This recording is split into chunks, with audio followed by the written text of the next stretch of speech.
লোকটা হোটেলে একটু পানি খায়, তারপর বাইরে আসতেই মুখ দিয়ে একটা সোনার আংটি বেরিয়ে আসে। পরে মুখ থেকে শত শত আংটি বের হতে থাকে। লোকটা আংটি নিয়ে সোনার দোকানে যায়। এত সোনার আংটি দেখে মহিলাটি সন্দেহ করে। সে পুলিশকে কল দেয়। লোকটা বুঝতে পেরে বাড়িতে এসে পড়ে।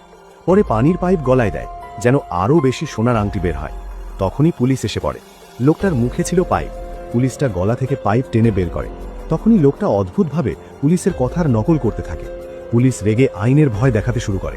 লোকটা থামে না, নকল করতেই থাকে। তখন একটা অফিসার লোকটাকে আঘাত করে অজ্ঞান করে ফেলে। লোকটাকে থানায় নিয়ে যায়। অবাক ব্যাপার হলো, লোকটা দূরের কথাগুলোও স্পষ্ট শুনতে পায়। মহিলা পুলিশটা মনে করে লোকটা হয়তো মানসিক রোগী, যেহেতু গলায় পাইপ দিয়েছিল। এরপর লোকটার কথায় পুলিশ তার পরিবারের মানুষকে খবর দেয়। তখন একটা মহিলা আসে, এসে বলে সে লোকটাকে চেনে না। লোকটার কথা বলার ধরন দেখে দূর থেকে বুঝে যায়, আর সে মহিলার বিষয়ে সব বলতে শুরু করে দেয়। পরে লোকটাকে মহিলা তার সাথে নিয়ে যায় যেন আরও কিছু জানতে পারে লোকটার বিষয়ে।